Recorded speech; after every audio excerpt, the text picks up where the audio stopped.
السلام علیکم دوستو، یہ جو پکچرز آپ اپنے سامنے دیکھ رہے ہیں، ابھی تو ایک ہی دکھا رہا ہوں، میں آپ کو دکھا بھی نہیں سکتا زیادہ۔ یہ ایک بہن کی تصویر نہیں ہے، یہ ہمارے ایک فرسودہ نظام کی تصویر ہے جو زمین پہ بیٹھا ہوا طاقتور سے یا ظالم سے معافی مانگ رہا ہے۔ ہمارا نظام معافی مانگ رہا ہے۔ کراچی میں کل ایک دل دہلا دینے والا واقعہ پیش آیا، اخلاقی طور پر، مطلب کوئی اس میں کوئی ایسی بات نہیں ہے جس سے میں آپ کہوں کہ آپ بچوں کو نہ دیکھنے دیں، بلکہ میں یہ کہوں گا کہ ضرور دیکھیں تاکہ پتہ چلے کہ ہمارے ملک میں کیسا نظام جو ہے وہ نافذ ہے، جہاں پر مظلوم جو ہے وہ لوگوں کے پاؤں پکڑ کے معافیاں مانگ رہا ہے کہ ہم پہ غلطی ہو گئی ہم سے، جو ہم سڑک پر نکل آئے، اور اس کے بعد جو ان کے ساتھ ہوا وہ میں اب آپ کو بتاتا ہوں۔ کراچی میں کل ڈیفینس میں ایک واقعہ پیش آیا۔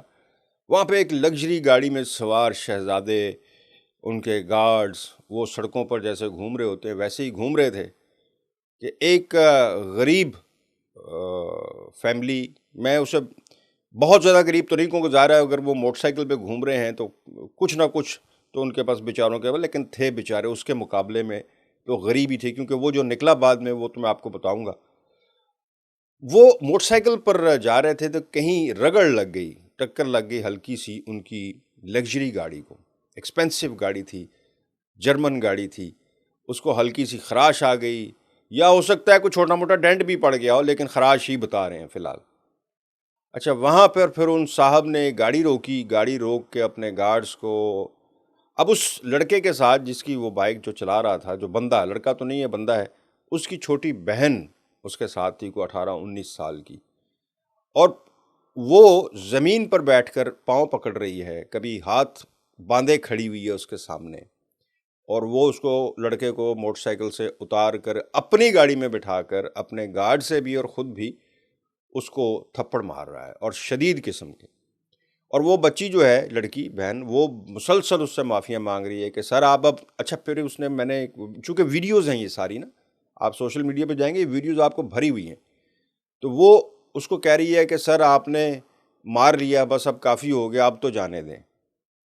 یعنی وہ اس مار کو بھی اپنی اس غربت کا ایک حصہ سمجھ رہی ہے کہ چلیں اب آپ نے مار تو لیا ہی ہے، اب تو جانے دیں۔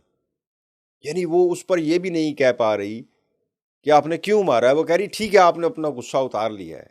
اس نے وہیں عدالت اس شخص نے لگا۔ اچھا بعد میں ہوا کیا، نکلا کون یہ؟ اس وقت تو یہ پتہ چلا، کیونکہ جو اس کے ساتھ سیکیورٹی گارڈز اور جو بھی تھے، وہ تو یہی خیال کیا جا رہا تھا کہ شاید یہ کوئی بہت بڑا کوئی افسر ہے، کوئی سرکاری افسر ہے، کسی بڑے ادارے سے ہے، لیکن پتہ یہ چلا کہ یہ موصوف جو ہیں یہ ایک بہت بڑی نجی کمپنی ہے، بایونک فلمز، ان کے یہ آنر ہیں، سلمان فاروقی ان کا نام ہے، بہت بڑا نام ہے بایونک فلمز کا بھی، بہت بڑی کمپنی ہے۔ اور ظاہر ہے اگر وہ اتنی لگژری جرمن گاڑیوں میں گھوم رہے تھے تو امیر آدمی ہی ہوں گے، اور جن کو خوف بھی نہیں ہے، سرے عام سڑک پہ پیٹ رہے ہیں کسی کو۔ بہرحال وہ پتہ تو چلا۔ ویڈیو وائرلز ہونے کے بعد ظاہر ہے لوگوں نے شور مچا دیا، ٹویٹر پہ، ٹک ٹاک پہ، ہر جگہ پہ وہ ویڈیوز جو ہیں وہ وائرل ہونا شروع ہو گئی، اور بچی خاص کر جہاں معافیاں مانگ رہی ہے وہ بہن، پاؤں پکڑ کر یا ہاتھ جوڑ کر، وہ چیز لوگوں کو بہت زیادہ اس نے امپیکٹ کیا کہ یار یہ کیا ہو رہا ہے ہمارے نظام میں۔ اس کے بعد ویڈیو وائرل ہو گئی، وائرل ہونے کے بعد جناب سندھ کی حکومت جو ہے وہ بھی وائرل ہو گئی، پھر وہ بھی ایکٹیو ہو گئی۔ انہوں نے فوری طور پر، جو وہاں کے وزیر داخلہ ہیں، انہوں نے بیان دے دیے، کیونکہ ظاہر ہے جب میڈیا پہ چلنی شروع ہو جائے تو ان کی مجبوری ہوتی ہے پھر کودنے کی بیچ میں۔ خیر، انہوں نے کہا کہ جی پہلے تو وہ مدعی سامنے آئے جو جن کے ساتھ یہ واقعہ ہوا ہے۔ اب آپ اس فرسودہ نظام کا اندازہ لگائیں کہ جن کے ساتھ ظلم ہوا ہے وہی جا کر چھپ گئے۔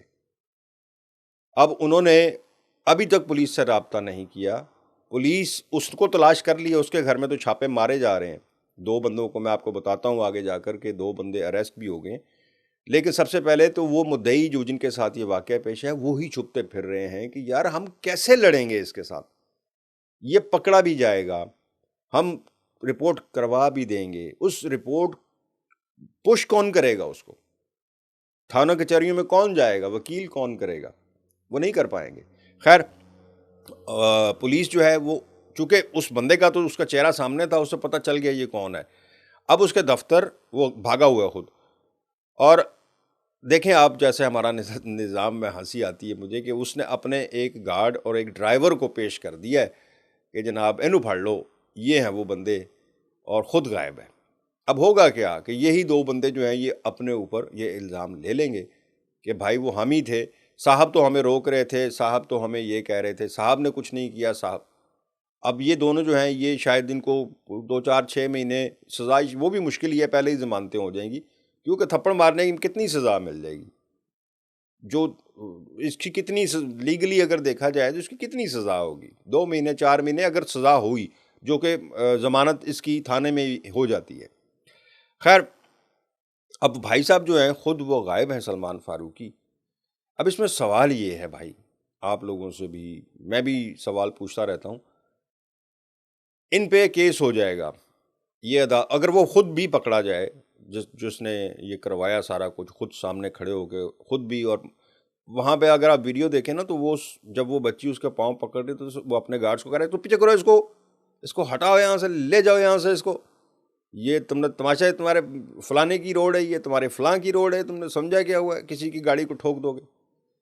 مطلب ایسی رونق تھی اس کی آواز میں، اس کے لہجے میں. اور سڑک پہ اتنے لوگ کھڑے ہیں، جب بچی اس کے پاؤں پکڑ کے معافیاں مانگ رہی ہے، سڑک پر اتنے لوگ کھڑے ہوئے ہیں، کسی نے روک نہیں سکتے ہیں ظلم کو. اس بچی کو جا کے دلاسا دے دیا ہوتا، اس بہن کو کھڑا کر کے کہا ہوتا کہ بہن کوئی بات نہیں، تھوڑی دیر صبر کرو، ان کو اپنا غصہ اتار لینے دو، پھر یہ ٹھیک ہو جائیں گے. وہ بہن کبھی ادھر بھاگ رہی ہے، کبھی ادھر. پھر پورا فلمی سین کی طرح تھا کہ بہن جس طرح فلموں میں ظلم ہوتے ہوئے دکھاتے ہیں نا، اور فیملی جو ہے وہ منتیں کر رہی ہوتی ہے، ایگزیکٹلی وہی سین تھا. خیر، اب اس کا آخر میں سوال یہ ہے کہ فرض کریں کہ وہ پکڑا جاتا ہے، اسی میں نے پہلے کہا کہ اس کی کتنی سزا ہوگی. پہلے تو وہ جو گارڈز ہیں وہی اپنے سر لے لیں گے، یہ بچ جائے گا. اب وہ جو مدعی فیملی ہے، میں اور آپ تو کہیں گے کہ جی ہم نے ظلم کے خلاف بڑی آواز اٹھائی، ہم لوگ برے بھی بنیں گے کہ جی آپ نے تو ایم ہی بنا دیا جی، ولاگ اٹھا کرنا، اس کا کوئی سر نہ پیر، وہ تو بندہ جناب وہ نکلا ہی نہیں ہے، وہ تو ملزم ہی نہیں ہے، کل کو ہم ہی لوگ کہہ رہے ہوں گے. اب اس فیملی کا، اس بیچاری کا کیا ہوگا؟ زیادہ سے زیادہ یہ کیا کر لیں گے؟ یہ ایف آئی آر کروا دیں گے، اس کے بعد وکیلوں کا خرچہ ان کو کون دے گا؟ ہو سکتا ہے کہ اتنے کی اس کی موٹر سائیکل نہیں جس کا یہ ہوا ہے، اور جتنے اس کو وکیلوں کو دے کے، اور اتنے امیر آدمی کے خلاف وہ کتنے ہی دن کورٹ میں چلا جائے گا. پھر اس کو جب پتہ ہوگا کہ یہاں سے انصاف تو ملنے کی امید بھی 0.0% ہے، تو اس میں وہ کیوں جائے گا؟ تو وہ خود بیچارہ چھپتا پھر رہا ہے. سوال یہ ہے کہ کیا اس فرسودہ نظام کو ختم کرنے کا کوئی اور طریقہ بھی ہے؟ وہ غیر اخلاقی طریقہ نہ بتائیے گا کہ جی اس طرح کر دیں تو اس طرح کر دیں، خود سے عدالتیں لگانے کی بجائے کوئی ایسا سسٹم بتائیں جس کے تحت ہمارا یہ نظام ختم ہو جائے. ورنہ مظلوم جو ہے وہ ہمیشہ اسی طرح سڑکوں پر اپنے گناہ کی بجائے اپنے حق کی بھی معافی مانگتا پھرے گا کہ یہ میرا حق تھا، مجھے معاف کر دیں. مجھے دیں اجازت. اللہ حافظ.